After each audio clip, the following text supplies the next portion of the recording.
ვფიქრობ ბატონ გიორგი გახარიას უნდა დაველოდოთ ანუ უბრალოდ მის ბრიფინგს რომელიც ხვალ არის თუ არ ვწდები ჩანიშნული შესაბამისად იმასთან დაკავშირებით თუ რა ტიპის კომუნიკაცია ჰქონდა პროკურატურაში ადგილობრივ წარმომადგენლებთან ამასთან დაკავშირებით თავად ისაუბრებს განცხადებით მე ვფიქრობ განცხადების პათოსი ძალიან მკაფიო და ნათელია ჩვენ ამ თავდასხმას განვიხილავთ როგორც ორგანიზებულ წინასწარ დაგეგმილ ორკესტრირებულ, ჯგუფურად ორკესტრირებულ, ასე ვთქვათ, კრიმინალურ აქტს, რომელიც რა თქმა უნდა, რომელსაც რა თქმა უნდა პოლიტიკური კონოტაცია გააჩნია და პოლიტიკური დამკვეთი იქნებოდა მხოლოდ და მხოლოდ ერთი ადამიანი, ვინც წვეთს რეალურად რა უნდა ხდებოდეს ამ ქვეყანაში და ეს არც ეგრეთ წოდებული პრემიერია, არც სხვა დე ფაქტო მინისტრები, აქ საუბარია მხოლოდ და მხოლოდ ბატონ ივანიშვილზე. თუ შეგიძლიათ რომ დამატებითი დეტალები გითხრათ სანამ მე მესმის რომ ხვალ იქნება უკვე ოფიციალური განცხადება სერვერებთან დაკავშირებით ძალიან საინტერესო იყო რაც თქვა რაც პრინციპში საჯაროდ ისაუბრა უკვე ბერდია სიჭინავამ რაზე არის საუბარი მაყურებელს აქვს უფლება იცოდეს მათ შორის დამსვენებლებს შერატონის რა გადაეცა პროკურატურას და რატომ ჩდება კითხვები რომ შეიძლება პერსონალური მონაცემების უსაფრთხოება იდგეს სერიოზული კითხვის ნიშნის ქვეშ. ვიკა, ჩემი აზრით როგორ არის, იცით, ანუ ჩვენ მაინც ბოლომდე იმედს არ კარგავდით, რომ ესეთი ტრანსნაციონალური მაღალი, ასე ვთქვათ, კალიბრის ბრენდი, რომ უახერხებდა შენარჩუნებას რაღაც დამოუკიდებლობის ყოველ შემთხვევაში, ეკონომიკური დამოუკიდებლობის, კომერციული დამოუკიდებლობის, როგორც ქვია. მაგრამ სამწუხაროდ აქ იკვეთება ძალიან მკაფიოდ რომ ის პირდაპირი მნიშვნელობით ფაქტიურად თანამშრომლობს ხელისუფლებას, ეგრეთ წოდებულ ხელისუფლებასთან უბრალოდ რომ მაქსიმალურად მიჩქმალოს ეს მსხვილ კალიბრიანი ასე ვთქვათ დანაშაული. იმიტომ რომ მთელი ჯაჭვი ფაქტიურად აი ფაქტობრივი ჯაჭვი რაც ჩვენ ვნახეთ დაწყებული ბატონ ქორიძეზე თავდასხმით, იქ პოლიციის არ გამოძახებით, დროულად არ აღკვეთის თვითონ მაგ ინციდენტის, შემდეგ იმ ადამიანების ისევ იმ საჯარო სივრცეში დატოვების, შემდეგ საერთოდ ფაქტიურად მათი ოპერირების ზონის გაფართოების, ანუ როგორც შიდა პერიმეტრზე, ისე გარე პერიმეტრზე. შემდეგ კონკრეტულად ბატონ გახარიას დახვედრის, შემდეგ პოლიციის არ გამოძახების, შემდეგ მტკიცებულებების მთლიანად ფაქტიურად თვითონვე განადგურების.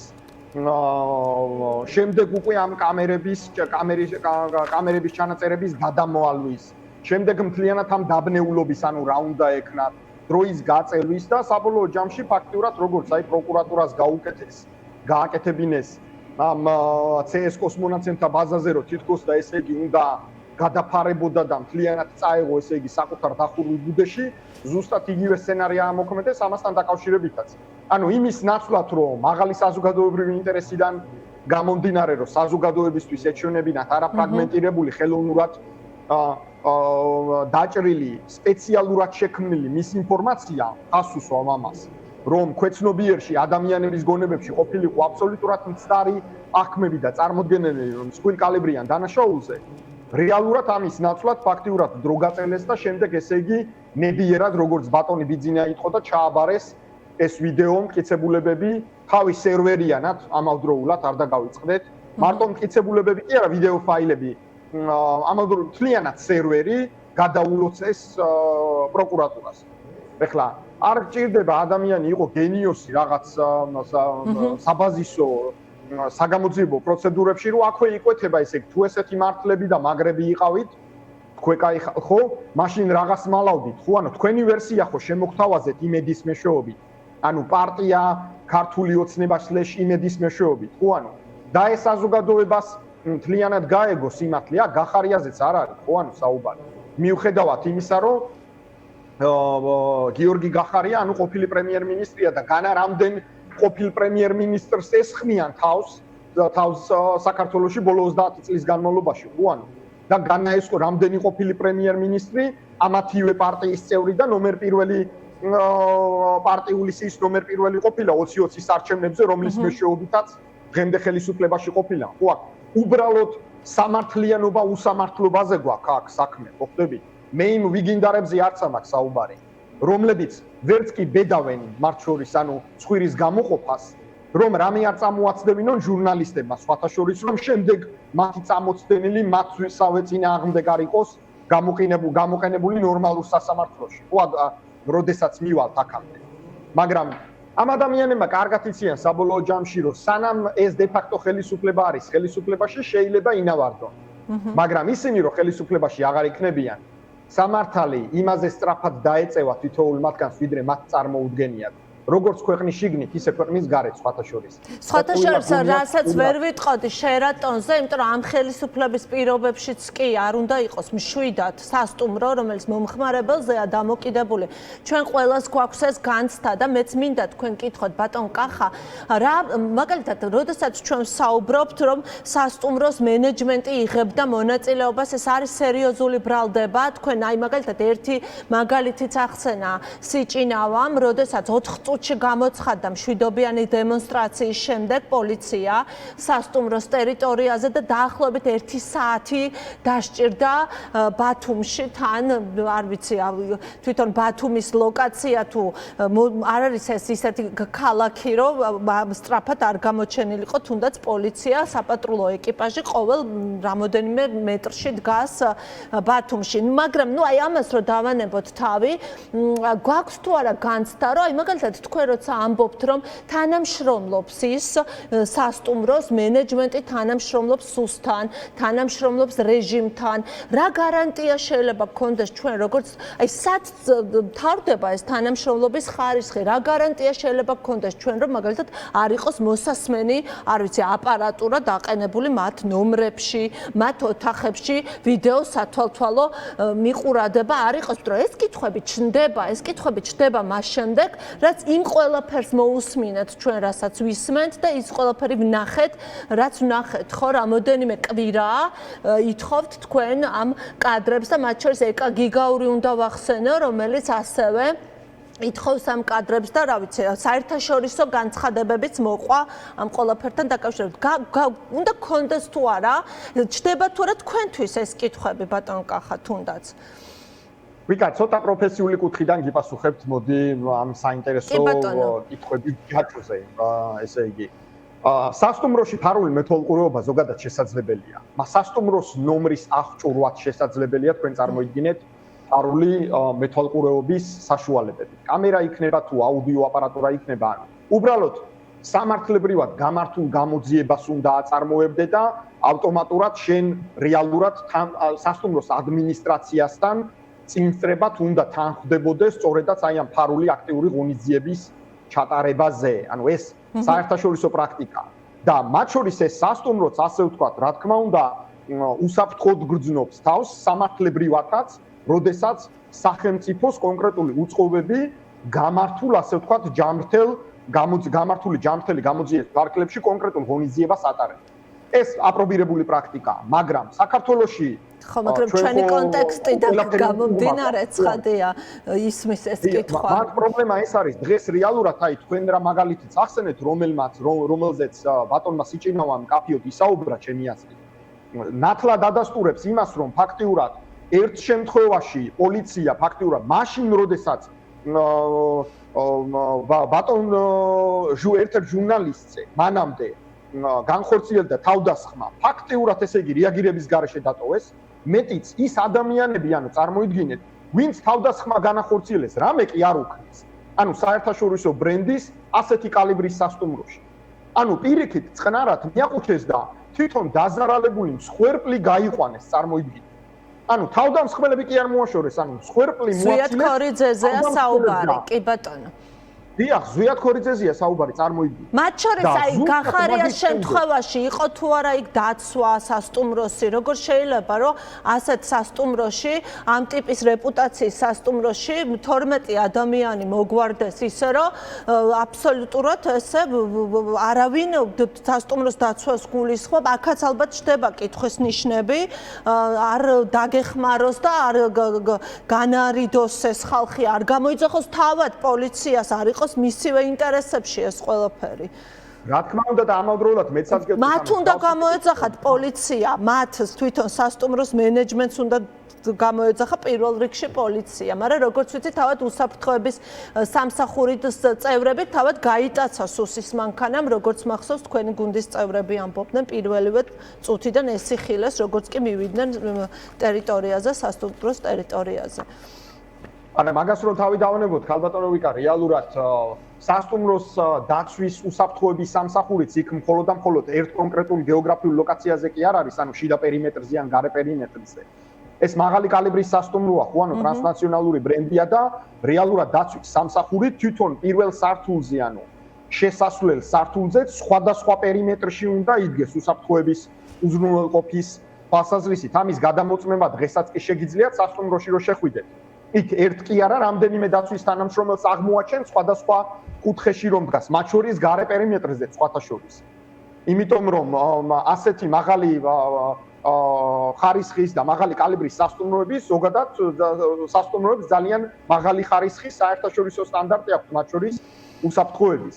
და რაც შეეხება დე-ფაქტო ხელისუფლების, ადგილობრივი დე-ფაქტო ხელისუფლების წარმომადგენლების რეაგირებას, ამ შემთხვევაში შინაგან საქმეთა სამინისტროს გულისხმობ, კრიტიკის მიღმა არის ფაქტიურად, ხო, ანუ პირდაპირ მნიშვნელობით წინასწარ დალაგებული, კოორდინირებული, შეგნებულად დაგვიანებული, რა ვიცი, ყველაფერი ერთად აღებული პროცედურების აბსოლუტურად დაუცველი ქმედებების ერთობლიობა ვიხილეთ.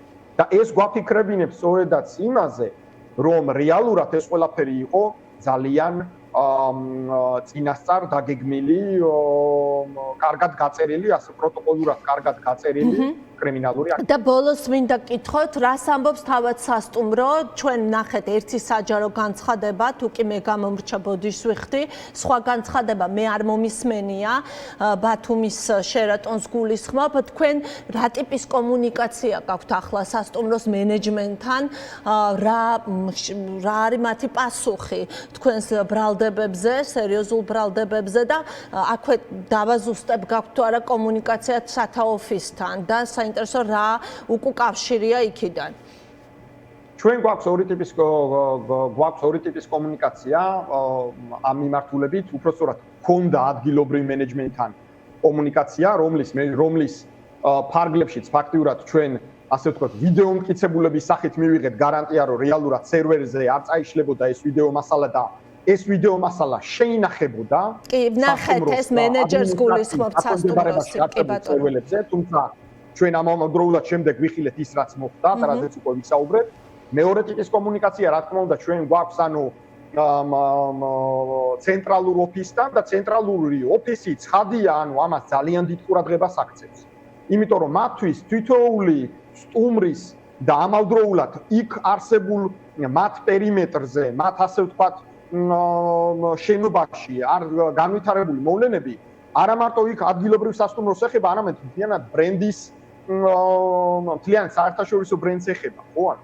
და შესაბამისად, ანუ რა თქმა უნდა, ეს კომუნიკაცია კიდევ უფრო გაგრძელდება და ისინი ძალიან შეშფოთებულები არიან ამ კუთხით და ჩვენ მათი დახმარების იმედი გვაქვს ნამდვილად და მათი ეფექტიანი რეაგირების. კი ბატონო. მოდით ამოვწუროთ მაშინ ეს თემა, ხვალ ალბათ უფრო მეც ისაუბრებს თავად გახარია, მათ შორის იმაზე იცის თუ არა ზუსტად იმ 12 ადამიანში ვინ იყო, თუ არ ვიცი რამდენი ადამიანი იყო, ვინ იღებდა მონაწილეობას სამხარაძის გვარმა გაიჟღერა ცხადია, მაგრამ ვინ იყვნენ დანარჩენები, თუმცა მან დღეს თქვა, რომ მისი ინტერესის სფეროს არ წარმოადგენენ ეს კონკრეტული თავდამსხმელები და დამკვეთად ივანიშვილი დაასახელა. ივანიშვილს თუ ელოდებით გამოკითხვაზე, ეს იქნება ჩემი ბოლო კითხვა, იმიტომ რომ წესით ივანიშვილი უნდა დაიბაროს ახლა პროკურატურამ როგორც დამკვეთი ამ თავდასხმის. ივანიშვილს ველოდებით ჩვენ გამოკითხვაზე, როდესაც დე-ფაქტო ხელისუფლება შეიცვლება და ამ ქვეყანაში დაბრუნდება ნამდვილი სასამართლო. ნამდვილი სამართლიანი სასამართლო. არა მარტო ოპოზიციის წარმომადგენლებისთვის, არამედ ქართული ოცნების წარმომადგენლებისთვისაც სხვათა შორის და ნორმალური ადამიანებისთვისაც, ვისაც მოეკითხება ცხადია და საქართველოს რიგითი საქართველოს მოქალაქეებისთვის და არა მარტო ეგრეთ წოდებული ელიტებისთვის, გაქსუებული ელიტებისთვის, რომლებმაც გადაწყვიტეს, რომ ისინი არიან თურმე კანონიც და სამართალიც. ჩვენ აი ამას ველოდებით და ეს ადრე თუ გვიან დადგება და იმაზე ადრე დადგება, ვიდრე ვინმეს წარმოუდგენია. სხვათა შორის და ჩემი აზრით ამას გრძნობს თავად ბატონი ივანიშვილიც. ეს როდესაც მოხდება, კანონი მაშინ ნამდვილად იზეიმებს, ხოლო ის ადამიანები, რომლებიც მონაწილეობდნენ ამ თავდასხმაში, ხო ანუ ისინი ვერ დაიმალებიან ვერსად, ვერც ქვეყნის შიგნით და ვერც ქვეყნის გარეთ. ამის ნება თუ იქნება და ამის გადაწყვეტილება თუ დადგება და დაიდება მაგიდაზე, ისინი ვერ დაიმალებიან ვერსად. და ეს კარგად იციან მათაც სხვათა. კი ბატონო, მადლობა. ნუ ხო ყოველ შემთხვევაში ამ ამბავმა ყველას გაგვიჩინა უსაფრთხოების განცდა და ალბათ ყველამ უნდა ვიცოდეთ, ვინ არის რეჟიმთან თანამშრომლობაში მყოფი ბიზნესები, სადაც ჩვენ გადავწყვეტთ ვივლით თუ არა კონკრეტულად ამ ტერიტორიაზე, იმიტომ რომ ეს განცდა ალბათ ბევრს აქვს და ხედავთ, რომ Facebook-ზეც ოფიციალურ შერატონის ოფიციალურ, ასე ვთქვათ, Facebook გვერდზე უკვე ბევრი ადამიანი გამოთქვამს ბუნებრივია ამ უკმაყოფილებას.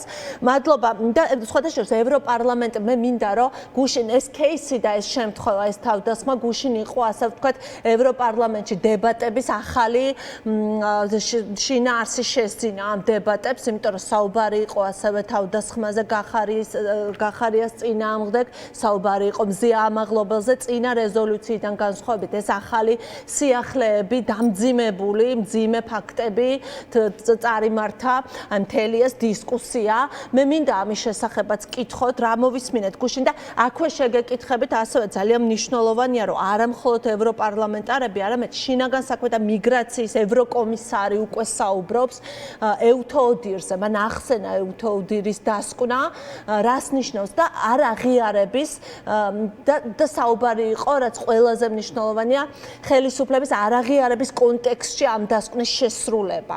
რას ნიშნავს ეს ყოველივე თქვენთვის, ეს არის თუ არა რაღაცნაირად ახალი, არ ვიცი, მოცემულობა არ აღიარების პოლიტიკის დამაგრების კუთხით.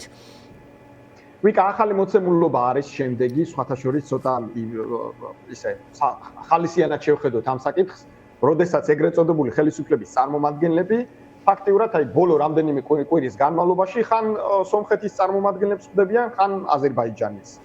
ხან შემდეგ ისევ სომხეთის, ხან ისევ აზერბაიჯანის. შემდეგ დაემატებიან ცენტრალური აზიის წარმომადგენლები ზოგიერთი. და ასე შემდეგ და ასე შემდეგ. ეს რას მოასწავლებს? იცით, ჩემი დიდი პატივისცემის და მიუხედავად სხვათა შორის ჩვენი მეზობლების, სტრატეგიული პარტნიორების ამავდროულად და ნამდვილად ძლიერი და კარგი პოლიტიკოსების, ხო? ეს მოასწავლებს იმას, რომ ამ აი წრის მიღმა ამ ადამიანებს ფაქტიურად ლეგიტიმაცია საერთოდ არ აქვს. ამათ თვალშიც კი არ აქვს, იმიტომ რომ ისინიც იმ პრიზმიდან უყურებენ რეალურად დასავლეთი როდის მისცემს საქართველოს რომელიმე ხელისუფლებას ლეგიტიმაციას, იმიტომ რომ შენ ფაქტიურად სამხრეთ კავკასიაში, როდესაც ხარ ყველაზე დაჩაგრული და ყველაზე იზოლირებული, ყველაზე სუხელ უკმახარ ამავდროულად საერთაშორისო ურთიერთობის კონტექსტს თუ გავითვალისწინებ. როგორ არის საქართველოსთან მიმართებაში, როგორ იყო, ხო ანუ მარტივი ფორმულა მუშაობდა, ხო ანუ თუ შენ არ ხარ დღის წესრიგში, ხო ანუ მაშინ ავტომატურად ხარ ფაქტიურად შესაჭმელ მენიუში. დღეს საქართველოს აი ივანიშვილის დახმარებით ფაქტურად გადმოიტანეს მენიუში, რომელსაც ხვებს თავაზობენ. და დღეს სწორედაც მათ შორის ქვეცნობიერში ზოგიერთი სახელმწიფო ასე განიხილავს საქართველოს. იმდენად დასუსტებული, დაჩაჩანაკებული, გაუბედურებულები არიან დღეს. აი წასასვლელიც რო არ აქვს, უკვე წარმოიდგინეთ სხვაგან. რაც შეეხება იმას თუ რა ხდებოდა გუშინ ევროპარლამენტში ხდებოდა ის, რაც ფაქტიურად მოსალოდნელი იყო. იზოლირებული, გაუბედურებული, საერთაშორისო ფაქტიურად, ესე იგი, წნეხში სრულად მოქცეული საქართველოს ეგრეთ წოდებული ხელისუფლება, ფაქტიურად თვითმარქვიები, ხო ანუ რაღაც საკუთარ დაცვას რო გადახედავენ და ძღოლს და მომსახურე მანქანას და საკუთარ თავს რო აწმუნებენ, რომ თურმე რაღაცა თანამდებობას მიკავია, ხო? და შემდეგ რო თავად ივანიშვილი ახალისებს ხოლმე რომ აი მიაწექი ბოლო ეს თანამდებობა გიჭირავს ხო ანუ ერთი კაცის მიერ აღიარებული ადამიანები ხო ანუ ეს ადამიანები ევროპარლამენტში სწორედაც ამ ადამიანებს იხსენიებენ როგორც დე ფაქტოებს როგორც ეგრეთ წოდებულ ხელისუფლებას ამაზე დიდი უბედურება რა უნდა დაგემართოს შენი ყველაზე ძლიერი პარტნიორები ბალტიისპირეთს განსაკუთრებით ხაზს უსვამს დაწყებული არაღიარების პოლიტიკიდან თუ კი რამე ლობისტური რაღაც ინტერესი გქონდა ჩვენ წასაწევი წინ ევროკავშირში, ევროკომისიაში, ევროპარლამენტში ყველაფერი კეთდებოდა ბალტიის პირების დახმარებით. იმიტომ რომ ისინი იყვნენ ჩვენი ყველაზე მტკიცე ბასტიონი ამავდროულად. ისინი, როდესაც ჩვენ მხარეს იდგნენ, იქ გვერდით შემდგარ პოლონელებს ვიხმარებდით. შემდეგ უკვე ცენტრალური ევროპის სხვადასხვა სახელმწიფოებს. შემდეგ უკვე უტევდით დასავლეთ ევროპას, ამერიკელების დახმარებით სხვათა შორის და ვაშინგტონიდან წამოსული წნეხის დახმარებით, როდესაც ბერლინზე და პარიზზე და ლონდონზე, როდესაც ის ევროკავშირის წევრი იყო, წნეხი გვინდოდა გაგვეზა. რაღაცა კითხი უნდა დაგველობირებინა. დაწყებული ევრო არაღიარების პოლიტიკით დამთავრებული რაღაც ნებისმიერი სხვა საკითხით, ვაჭრობით, ეკონომიკური ინტერესების გატარებით, დიდი პროექტების დაფინანსებით და ასე შემდეგ. დღეს ესენი სად არიან? ვისთან აქვთ დასალაპარაკებელი? აი ვის ელაპარაკებიან? ელაპარაკებიან სომხეთის ელჩს, ელაპარაკებიან აზერბაიჯანის ელჩს, ჩავლენ აზერბაიჯანში, გადმოვლენ სომხეთში და ისე წარმოაჩენენ გეგონება, ესე იგი ის იყვნენ მშვიდობის მტრედები იყვნენ სამხრეთ კავკასიაში, როდესაც თვითონ არავინ და არაფრები აღარ არიან. თქვენ წარმოიდგინეთ. ჩინეთიც კი წარმოიდგინეთ, ჩინელებიც კი, რომლის ეკონომიკა სხვათა შორის ყველაზე დიდ სტაგნაციის ფაზაში არის დღეს, არ დაგავიწყდეთ. აი ვინც ჩინეთს კარგად იცნობს გეოპოლიტიკურად, აი მათ კითხე. ყველაზე დამძიმებული ეკონომიკური ფაქტორები თუ კი როდესმე ჩინეთს ჰქონია ბოლო 20 წლის განმავლობაში დღეს აქვს. ჩინელებიც კი არ ელაპარაკებიან მსხვილკალებრიან პროექტებზე. გარდა რამდენიმეს, ჩინელებსაც კი არ უნდა ფულის დაბანდება თქვენ წარმოიდგინეთ. და ესენი ებღაუჭებიან იმის პრეზიდენტ ტრამპის ადმინისტრაციის მოსვლას თურმე, თანაც აი როგორ გითხრათ, ქუჩის ანალიზის დონეზე, აი. მართლაც ქუჩის ანალიზი ახსენეთ თქვენ და ებღაუჭებიანო პრეზიდენტ ტრამპის ადმინისტრაციას, თუმცა პარალელურად ჩვენ ვხედავთ სრულიად პანიკურ, ასე ვთქვათ, მოძრაობებს ივანიშვილის მხრიდან გულისხმობ აქტივების გადმოტანა ოფშორებიდან, აქ რა თქმა უნდა ჩდება კითხვა თუ კი დღეს 22 იანვარია, 20 იანვარს ხშირად იხსენებთ და იყენებდა პროპაგანდაში ივანიშვილის რეჟიმი, თუ კი მათ საფრთხე არ ემუქრებათ, თუ კი სანქციები არ ემუქრებათ, შესაძლოა რუხაძე ახსენა ასევე ვილსონმა, თუ კი მათ არ ემუქრებათ ეს ყველაფერი, რისთვის გადმოაქვს ოფშორებიდან ეს აქტივები ივანიშვილს არის მიანიშნებს თუ არა ეს, რომ პრინციპში აქ უკვე ცალსახაა თავად რეჟიმისთვის, რომ ტრამპის ადმინისტრაციის იმედი ცოტა გადაჭარბებული იყო, სუბუქად რო ვთქვათ. ვიკა, რა თქმა უნდა, ცოტა კი არა, კარგად გადაჭარბებული იყო, მაგრამ ამათი უბედურება და პრობლემა იმაში მდგომარეობს, რომ აი ამ კონსპიროლოგიის, ანუ მართლა სჯერად, სხვადასხვა ფაქტორებიდან გამომდინარე, მე ვიცი ეს როგორ მუშაობს. სხვადასხვა წლების პერიოდში, სხვადასხვა გავლენებით ამავდროულად. და თქვენ წარმოიდგინეთ, ანუ როდესაც ეს ადამიანები ამას არწმუნებენ, რომ ბატონო ბიძინა, ჩვენი ყველაფერი დალაგებული გვაქვს, ჩვენი ხალხი ყავს, იქ ვიღაცას ველაპარაკებით, იქ ვიღაცას რაღაცას ვარწმუნებთ. ეს კაცი მე მართლა ჯდება, იმიტომ რომ თვითონ ცოდნები არ აქვს, ამერიკაში ნამყოფი არ არის, წარმოიდგინეთ. და არც არაფერი უსწავლია ამერიკის საგარეო თუ საშინაო პოლიტიკასთან დაკავშირებით.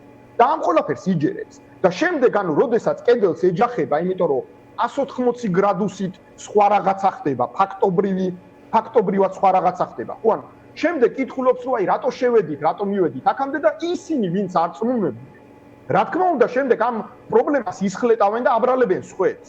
ოღონდ ამ დროს ადამიანის ქვეცნობიერი მუშაობს და ისიც იჯერებს, რომ თურმე არა, ჩემი ბრალი კი არ ყოფილა, რომ უბრალოდ აბსოლუტურ მისანალიზში წავედი, არამედ აი ვიღაცამ რაღაცა არასწორად, ესე იგი. ბატონ კახა, ივანიშვილს არწმუნებენ თუ ივანიშვილი, არ ვიცი, არწმუნებს მის გუნდს, რომ აკონტროლებს ვითარებას, არწმუნებს ბიზნესს თუნდაც, რომ აკონტროლებს ვითარებას თითქოს. თუმცა ალბათ ამის დარწმუნებაც უფრო რთული იქნება, იმიტომ რომ ბიზნესიც ხედავს, ხო, მის მოძრაობებს, რომ ის ცდილობს თავისი ქონების გადარჩენას.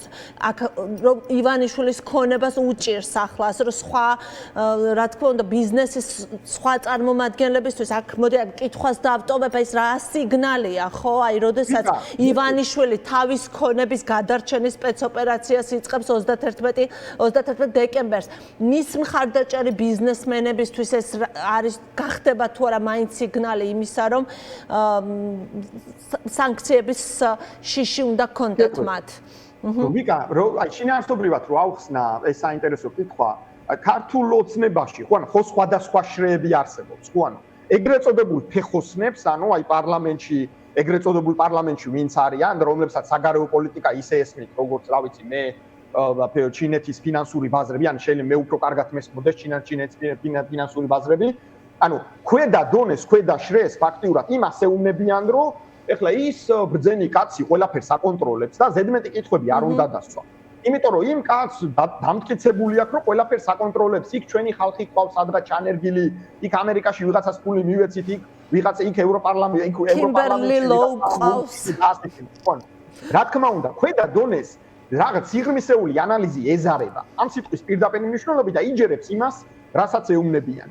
საშუალო დონე რაღაც კითხვის ნიშნებს სვავს, მაგრამ იმდენად ბევრი აქვს დასაკარგი და იმდენად ასე ვთქვათ მანიპულირებულები არიან საკუთარი ინტერესების ასე ვთქვათ ლობირები, რომ ზედმეტი კითხვის დასმა ჯობია, რომ უბრალოდ აი მიყვეს დინებას, რაც მოხდება, მოხდება. თავარია რომ მან ქონება არ დაკარგოს. და რამე რომ მოხდება, ანუ ის პირველი რასაც გააკეთებს, მისი რეფლექსი იქნება, რომ ის საკუთარი ქონება, ან მისი 70% შეინარჩუნოს და შემდეგ სხვანავში გადახდეს. ეს შუალედური ზონა. ზედა შრე, რომელსაც რაღაც დონეზე ჭკუა მოეკითხება და რაღაც დონეზე კავშირები აქვს და იმ კავშირების მეშვეობით ეუბნებიან ივანიშვილის მიღმა ანალიზს, რაღაც მომენტში იაზრებს, რომ კრიტიკულ, ასე ვთქვათ, ზღვარზე არის მისული ვითარება, რომ შეიძლება ეს კაცი თუ გადახტა ან უცხრულში, ხელი მოკიდოს ამათ და ყველანი გადაიყვანოს. და ესენი ქვეცნობიერში ფიქრობენ, რომ ეხლა შეიძლება მე ჩუმად ყოფნა ღირდეს, მაგრამ რაღაც მომენტში აი ბოლო უკიდურესი წერტილი რომ მოვა გადახტომს, ხო ანუ მე ნამდვილად უნდა ჩავეხსნა ამ ადამიანს. ბატონი რუხაძის გუშინდელი განცხადებები. ბატონო, ეს არის მე მინდოდა მეკითხა თქვენთვის და მოდით ეს ბოლო კითხვა იქნება. რუხაძის განცხადებებზე სანამ შეაფასებით, საერთოდ ეს ინტერვიუ მისი ინიციატივით შედგა, უბრალოდ მისი ინიციატივით არ შედგა, მაგრამ რა თქმა უნდა მისი სურვილი იყო, ხო? იმიტომ რომ რო არ ნდომებოდა ცხადია, უარს ეთყოდა თავისუფლად რადიო თავისუფლებას. მე მინდა ვკითხოთ თქვენ ამ ინტერვიუს, აი როგორ ფიქრობთ, რატომ დასჭირდა მას ეს ინტერვიუ? გაგიჩნდათ თუ არა განცდა, რომ ერთგვარად რაღაც ის ესაუბრებოდა როგორც პოტენციურად სანქციების ნუსხაში მყოფი ადამიანს ვუსმენდით ჩვენ, რომელიც არწმუნებს რადიო თავისუფლების მეშვეობით და ეს ის მედია, საიდანაც ალბათ უფრო ადვილად შეძლებდა ის ამას, არწმუნებს საზოგადოებას, რომ იმედი, აი რაღაცნაირად არსებობს იმედი, რომელსაც ის არ უყურებს, რომელშიც ის არ ერევა, რომელიც მას არ სჭირდება, იქ რაღაც ხურდაში მომყვა და რაღაც მოვისმენთ ესეთი ფრაზები. თუმცა ვილსონის ტვიტმა არ დააყოვნა. და შეახსენა საზოგადოებას ანტიამერიკული პროპაგანდა, რომელსაც იმედი ეწევა. ამ ინტერვიუს აი ფრაგმენტულად ასე ვთქვათ მოსმენის შემდეგ მე დამრჩა განცდა, რომ აი ბატონი რუხაძე ისეთი ცბიერი მელია, რომელსაც უდი უჩანს მაინც. იმიტომ რომ დღეს ამ პლანეტაზე ფაქტიურად მელიებზე ნადირობაა გამოცხადებული და არა მარტო ამ რეგიონში, სხვათა შორის, ბევრ რეგიონში. ამიტომ მას რომ კუდი უჩანს, ის საბოლოო ჯამში ვერ დაიმალება. რაც შეეხება მის мотиваციას, მე ვფიქრობ, რამდენიმე мотиваცია ჰქონდა ამ ადამიანს ამ ინტერვიუს მეშვეობით. ერთი ის, რომ სხვებთან შედარებით ფაქტიურად აჩვენა, რომ აი მე ამათთან შედარებით გამბედავიცვარ და ჭკვიანიც ვარ.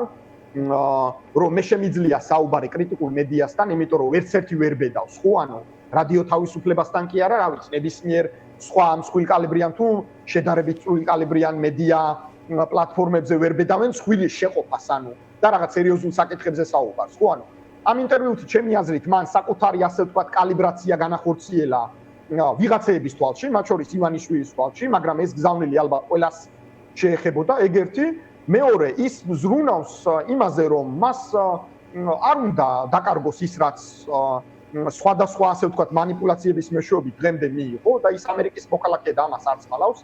სხვათა შორის საინტერესო ფაქტი არის თავის დროზე ამერიკაში მისი წასვლაც კი თქვენ წარმოიდგინეთ, ანუ ესეც კი ნიშანდობლივია ჯერ კიდე საბჭოთა კავშირის პერიოდში და მეორე мотиваცია, მესამე мотиваცია ფაქტიურად მეორე мотиваცია ის, რომ დიახ, მან გარკვეული გზავნილები გააკეთა, ნამდვილად ამერიკის მთავრობის მისამართით, ჩემი აზრით. რა დონეზე უშველის? მე მგონი ვერ უშველის უკვე რასაც ხედავთ ტვიტერზე, არ მგონია. მე მგონია, რომ მისი პრობლემა რა შემდგომარეობს, იცით, აი ის რომ ამტკიცებდა, რომ თითქოს და იმედს არ უყურებს და იმედი გულწრფელად იძახდა რომ პრობლემაა და ასე შემდეგ და ასე შემდეგ. ხო ანუ მისი პრობლემა სწორედაც ეს არის. როდესაც მას იყენებენ როგორც შირმას, მას მოექცევიან როგორც შირმას ამავდროულად.